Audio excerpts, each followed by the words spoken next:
Empezamos, Marilena, en esta conversación hablando de Guatemala, tu país, hablando de tu hermano Emil Bustamante, hablando de los 45,000 desaparecidos, de los casi 300,000 asesinados y de un asunto tan grande como lo que incluso te cuesta trabajo nombrar.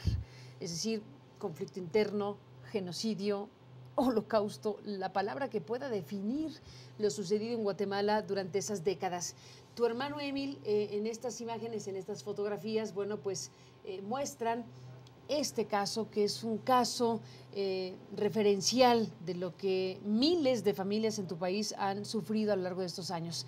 30 años después, 2012, nos arroja la imagen de Efraín Ríos Montt en el banquillo del enjuiciamiento.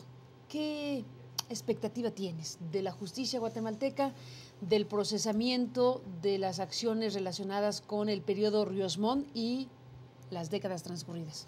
Mira, Carmen, yo creo que si algo hay que reconocerle a la gestión de Álvaro Colón es habernos dejado a la fiscal de Derechos Humanos, a la fiscal del Ministerio Público que tenemos hoy en Guatemala y a la Fiscalía de Derechos Humanos. La demanda contra Ríos Montt, no te creas que es de hace un año.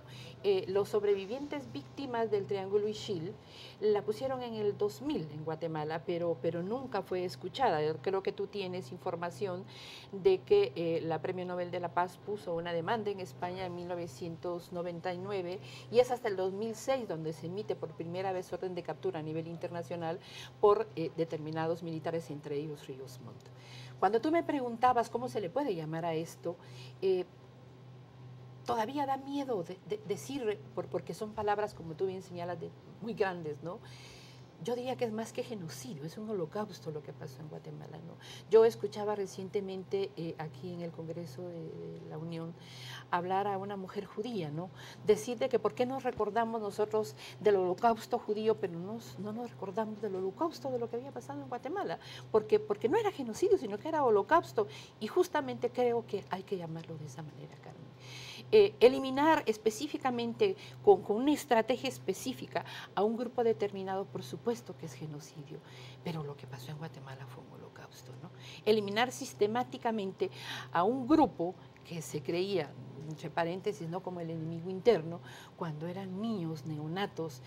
Imagínate tú que Santiago Pedraza acepta en el 2011 ampliar la querella contra Ríos Montt y los militares por violencia de género. ¿Qué quiere decir esto?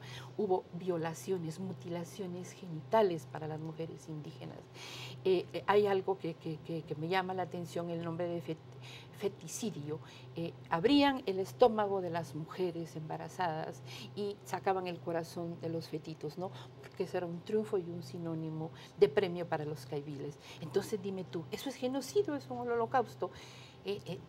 ¿Dónde cabe la definición? Pero que hubo genocidio en Guatemala, indudablemente, ¿no?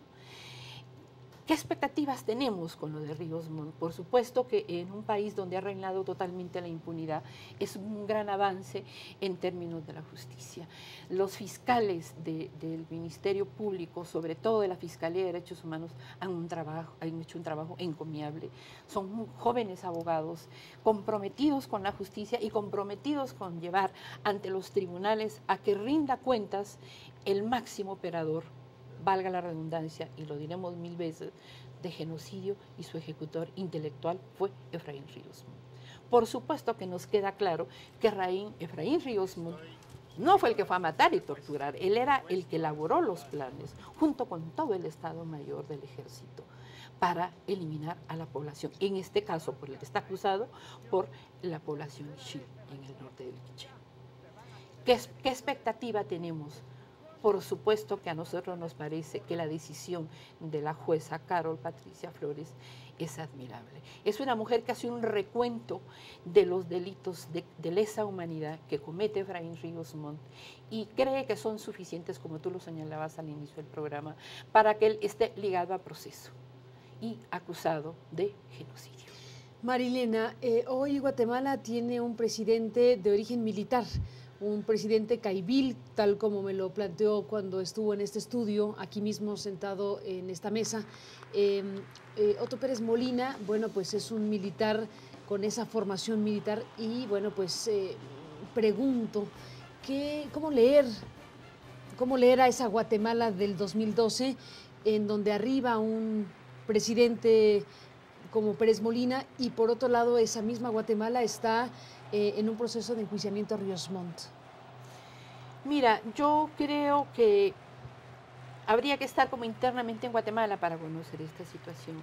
No hice con la finta de que todo el pueblo de Guatemala votó por un genocida, ¿no? Si tú revisas la forma de votación en la primera vuelta y la segunda vuelta, realmente Otto Pérez Molina no saca con una forma apabullante de votos, saca 2.400.000 de un padrón electoral de 8 millones.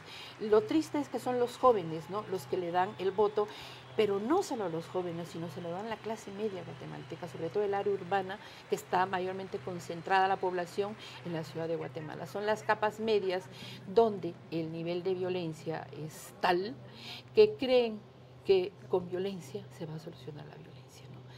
Es un pueblo desmemoriado, diría yo, el que votó por él, es un pueblo ingrato, es un pueblo que olvidó esa parte de ese pueblo, porque meter a Guatemala en todo ese pueblo es injusto, ¿no? Pero esa parte de esa población que vota por un militar, pero además un militar que está acusado de genocidio también, es un militar que ha sido corrupto, no es un tipo que tenga una solvencia moral ni mucho menos, ¿no? Pero que finalmente se ha vendido muy bien en esta nueva democracia que tenemos en Guatemala, ¿no?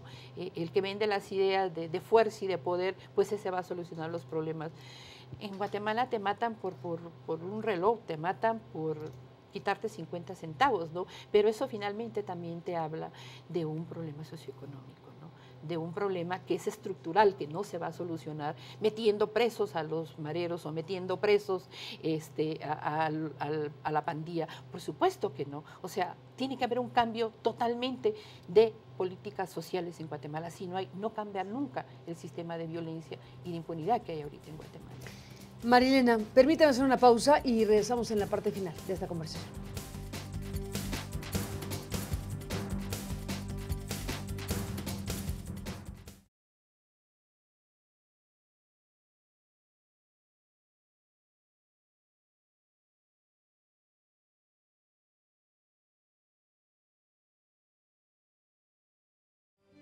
Entramos en la recta final de esta conversación con Marilena Bustamante en esta revisión del caso Guatemala, del país de donde viene, y bueno, pues Efraín Ríos Montt, el aniversario de la desaparición de su hermano Emil Bustamante y los temas que nos faltan después de la pausa.